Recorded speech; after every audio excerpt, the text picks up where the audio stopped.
دار چې د ښځې د خاوند خپل منځ کې دا ژوند ډېر وخت دپاره دی، اکثر وخت د دې د یو بل سره ژوند وي، نو په یو بل باندې حقونه هم ډېر دي. دیو جنا علماء مستقل بحثونه په دې باندې لیکلي د ښځې خاوند باندې څه حق دی او دارنګه د خاوند په ښځه باندې څه حق دی. دا ضروري خبرې دي، لازمي خبرې دي. رسول الله صلی الله علیه وسلم هغه موږ ته ښودلي په حدیثو کې او دارنګه قرآن کریم کې الله رب العالمین د هغې تذکره کړې ده. او ګوره دا خبره ضروري ځکه ده کلم چې د ښځې او د خاوند د هغې ژوند برابر وي، په دې سره د خاندانونو اصلاح کېږي. چې کله دیو منځ کې ژوند خراب شو، په دې سره خاندانونه ورانېږي. اکثر چې رشتې ماتېږي، اکثر چې صلې رحمین خرابېږي، دا د ښځې او خاوند د اختلاف په وجه باندې. دیو جن یو حدیث کې راغلی رسول الله صلی الله علیه وسلم فرمایي دا ابلیس چې کوم دی دا په دې دریاب باندې خپل تخ لګوي او بیا د کار دپاره د خپل عمله لیږي، د لاندې کشران لیږي چې تاسو لاړ شئ کار وکړئ. ځکه د هغې ډیوټي هم دقه ده، هغې به ځان دا لازمه کړې چې خلک به ګمراه کوو.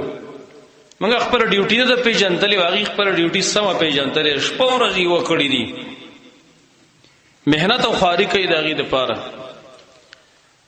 نو بیا د خپله عمله چې کله ولیږي بېرته تې بیا د بېګا په ټیم کې کارګزاري اورئ. نو یو شیطان ورته وایي چې ما خو په پلاني سړي باندې زنا وکړه. دی ورته وایي خوښه تا څه کار نه یې کړی، دا هم څه کار دی چې تا کړی دی، خو توبه به وباسي چې بېرته به الله معاف کړي. نو بل ورته ما خو قتل وکړو، هغه وایي دا څه کار دی. بل وایي ما غلا وکړه. داسې ډېر شي ګناهونه هر یو ته ذکر کوي، هر یو ته دی وایي خوښه ورکشه څه کار دی دې کړی، دا څه کار دی، غټ کار غواړي. په دې کې یو راشي هغه ورته وایي زه په ښځه او خاوند پسې لګېدلی وم او دا یې منځ کې ما اختلاف پیدا کوو. او دا ګوره په معمولی خبرو باندې اختلاف یې ګوره د ښځې او د خاوند منځ کې، لکه دا به انشاءالله وروسته موږ ذکر کوو. د ښځې چې کوم حقونه دي په خاوند باندې، نو هغې کې یو دا هم ده چې سړی به ډېر ناکام کوي.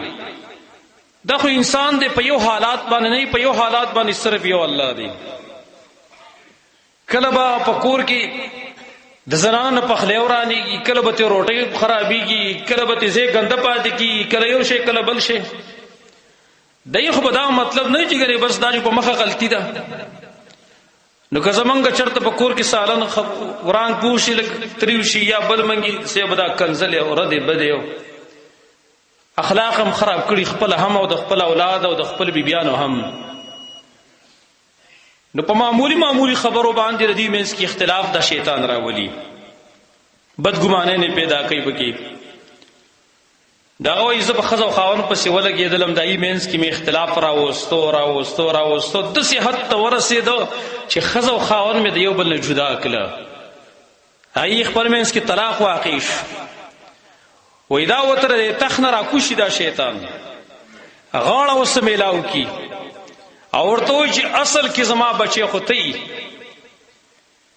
کار خلک داسې کوي. وایي ګوره دا خبر دومره ضروري ده چې د ښځې او خاوند منځ کې اتفاق او اتحاد دا ضروري دی. په دې باندې د شیطان زړه چوي، په دې باندې شیطان خفه کېږي او د هغې په اتفاق اختلاف باندې او د هغې په جګړو باندې شیطان ښه خوشحالېږي. لہذا دا حقوق که موږ وپېژندل انشاءالله تعالی د کورنۍ احوال به بیا د سړي او د ښځې ښه برابر وي، بیا به پریشانۍ نه وي، ټینشنونه به نه وي. او دا ضروري په دې وجه باندې دی چې کله سړی باري ستړی ستومانه کار یې کړی یا بار د خلکو د خبرو نه تنګ شي، کور ته لاړ شي، هلته چې کور ماحول ټیکي نه هلته خوشحاله شي. خو چې سړی بار هم پریشانه دی، کور ته لاړ شي کور هم پریشانه دی، جو اکثر په خودکشۍ کې بیا ناپوهه خلک واقع شي. قرآن کریم کې الله رب العالمین ذکر کړي دي د آیات کې دا حقوقو ته اشاره ده.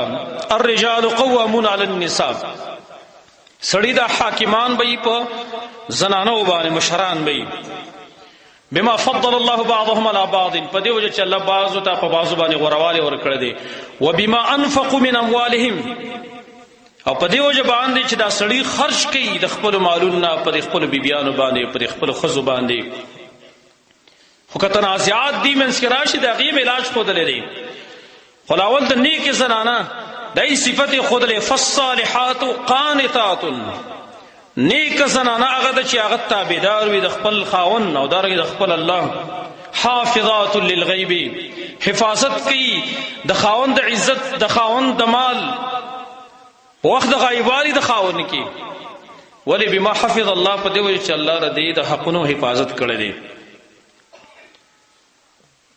نو دا حقوق دا د قرآن کې الله ذکر کړی دي هغې ته اشاره ده الرجال قوامون علی النساء بما فضل الله بعضهم علی بعض نو د خاوند په د خپله ښځه باندې کوم حقونه دي هغه مختصر موږ یو څو ذکر کړو اول نمبر حق دا دی ښځه به د خپل خاوند خدمت کوي خپل وس موافق او دا د مخکې نه د رسول الله صلی الله علیه وسلم د دور نه بلکې د هغې نه مخکې هم دغه شان سلسلوار را روان ده چې ښځه د خپل خاوند خدمت کوي د هغې د اخلي پخلي د هغې د کپړو وغیره د هغې ټول انتظام دی په سر باندې اخیستلی بلکې دا ښځه چې کوم ده د کور مشره ده د کور سربرا ده او سربرا چې کوم ده د خپل کور د خپل دغه خدمت کوي نو د خپل رعایې خدمت کوي د هغې په تسلط کې چې سره هغې خدمت کوي